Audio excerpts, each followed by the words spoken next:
বন্ধুরা সবাইকে আসসালামু আলাইকুম, শুভেচ্ছা জানাচ্ছি। আমি মোহাম্মদ মুনতাসির আরিফিন বাঁধন, গাইবান্ধার ঐতিহ্যবাহী রমেশ ঘোষের এই মিষ্টির দোকান থেকে।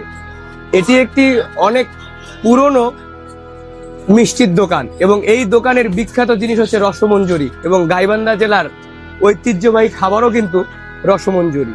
তো আজকে আপনাদেরকে এই রমেশ ঘোষের মিষ্টি তৈরির ইতিহাসের বিস্তারিত জানাবো এই ভিডিওতে।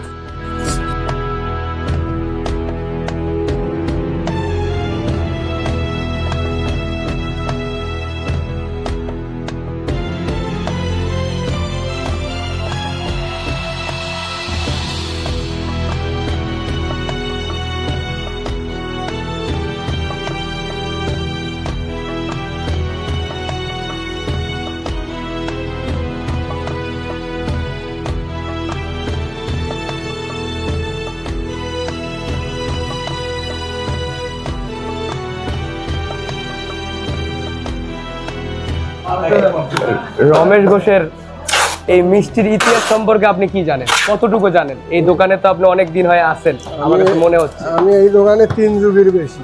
3 যুগ মানে 3 × 36, আরো বেশি। তাহলে আপনার এই মিষ্টির সম্পর্কে এই মিষ্টি সম্বন্ধে গাইবান্ধা এই রসমঞ্জরির জন্য বিখ্যাত।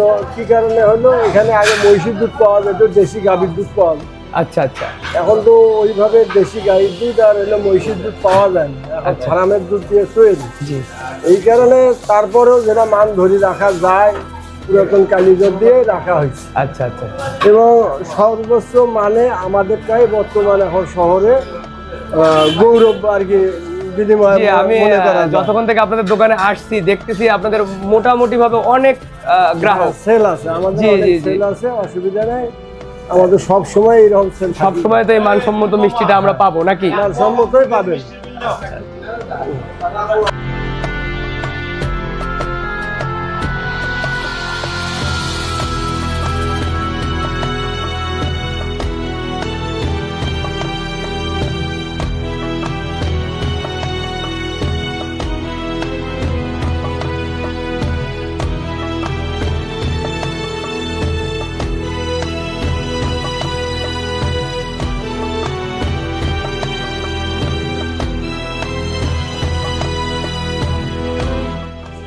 তো আপনাদেরকে আজকে এই গাইবান্ধার ঐতিহ্যবাহী রসমালাই, এই রমেশ ঘোষ সুইটস এর পরিবেশ ঘুরে দেখালাম।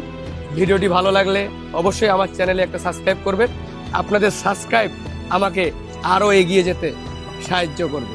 সবাইকে আসসালামু আলাইকুম।